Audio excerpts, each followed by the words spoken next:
Chicken সালামি heavy মজাদার একটা রেসিপি নিয়ে এলাম আপনাদের জন্য। আসসালামু আলাইকুম ভিউয়ার্স, কেমন আছেন সবাই? তো আমি মিনি চিকেন সালামি বানিয়েছি, তো ভাবলাম আপনাদের সাথে শেয়ার করি। এটা বাচ্চাদের প্লাস বুড়োদের এবং মাঝবয়সী সবারই কিন্তু খুবই পছন্দের একটা খাবার। তো আমি এখানে বোনলেস চিকেন নিয়েছি, ব্লেন্ড করার জন্য ব্লেন্ডারে দিয়ে দিচ্ছি চিকেনগুলো। তো আমি এখানে চিকেনগুলো দিয়ে দিলাম, এরপর দিয়ে দিচ্ছি 1 টেবিল চামচ অরগানো। তো অরগানো এছাড়া মিক্স হার্বসও দেওয়া যায়, তো আমি সেটা দেইনি। আর এখন দিয়ে দিচ্ছি গোলমরিচের গুঁড়ো 1 টেবিল চামচ। এই মশলাগুলো একটু বেশি দিলে চিকেন সালামিটা বেশ ভালো লাগে খেতে। তো লবণ দিয়ে দিলাম পরিমাণ মতো, এরপর একটু চিনিও অ্যাড করে দিচ্ছি। এখন দিয়ে দিচ্ছি আদা রসুন বাটা 1 টেবিল চামচ। এখন দিয়ে দিচ্ছি এখানে সয়া সস 1 টেবিল চামচ, আর একটু পরিমাণে বেশি দিয়ে দিচ্ছি। সাধারণত এই জিনিসগুলো মাস্ট দিতেই হয়, আর সস তো অবশ্যই দিতে হবে। তো সসটা আমি টমেটো সস ঘরেই বানিয়েছিলাম, আপনারা আমার পেজে গেলে এই সসের রেসিপিটা পেয়ে যাবেন। যদি আপনাদের ইচ্ছা হয় বা ভালো লেগে থাকে, অবশ্যই আশা করছি আপনারা এটা রেসিপিটা সংগ্রহ করবেন আমার পেজ থেকে। তো এখানে আমি চিকেনটা আরও কিছু পরিমাণে ছিল, আমি সেগুলো অ্যাড করে দিচ্ছি। তো আমি এখানে আরও একটা জিনিস অ্যাড করছি, এটা হচ্ছে 5 ফোড়নের গুঁড়ো। কারণ আমি অন্যান্য হার্বস ইউজ করিনি, 5 ফোড়নের গুঁড়োটা দিয়ে দিয়েছি। আর আমার এগুলো ব্লেন্ড করা হয়ে গেছে, এখন আমি ব্লেন্ডার থেকে এগুলো বের করে নিচ্ছি। তো এখানে আমি চিলি ফ্লেক্সও দিয়ে দিলাম। সাধারণত চিলি ফ্লেক্সটা দিলে কিন্তু সবচেয়ে বেশি মজা হয়। আর সাথে আমি পাপরিকা দিয়ে দিয়েছি 1 চা চামচ। হাতে একটু তেল নিয়ে চিকেনগুলোকে ভালো করে মিক্স করতে হবে। সাধারণত আপনি মাংসের সাথেই এগুলো অ্যাড করতে পারেন, আমি প্রথমে অ্যাড করতে পারিনি, আমার ভুলে গিয়েছিলাম। পরে দিয়ে এগুলোকে ভালো করে এখন মিক্স করে নিচ্ছি।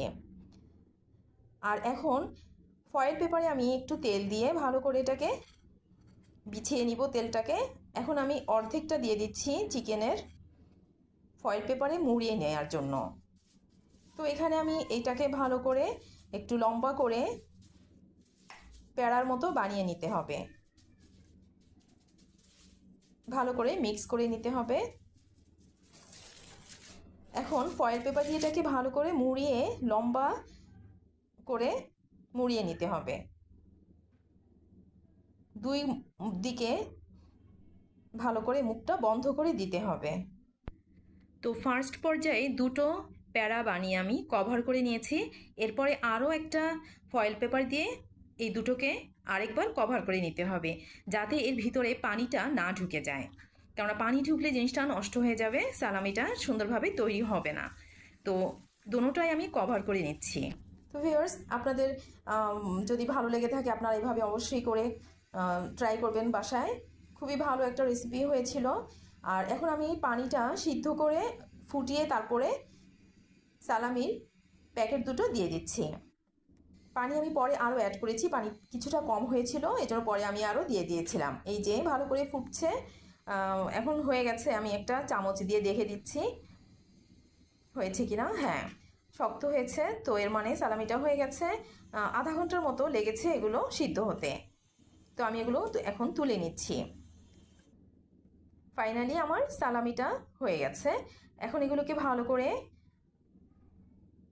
ফয়েল পেপারগুলোকে খুলে নিব। দেখেন ভিউয়ার্স, ধোঁয়া বেরোচ্ছে আমার ফয়েল পেপারের ভিতর থেকে, সালামি থেকে ধোঁয়া বেরোচ্ছে।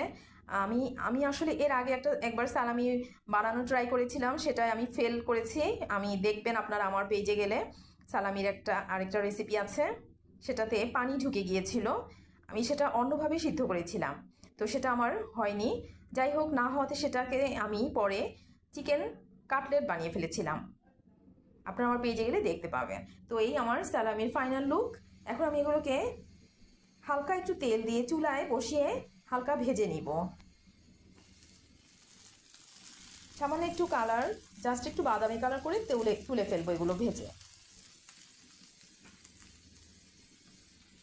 যাতে ভিতরে কোনো পানি টানি থাকলে সেটা যাতে বের হয়ে যায়। এই জন্য এগুলো একটু হালকা ভেজে নিচ্ছি। তো ভিউয়ার্স, ধৈর্য ধরে আমার ভিডিওটা অবশ্যই দেখবেন আশা করছি আপনারা। যেহেতু ভিডিওটা অনেক লম্বা, তাই আপনাদেরকে বলছি স্কিপ না করে একটু দেখবেন, ভালো লাগবে।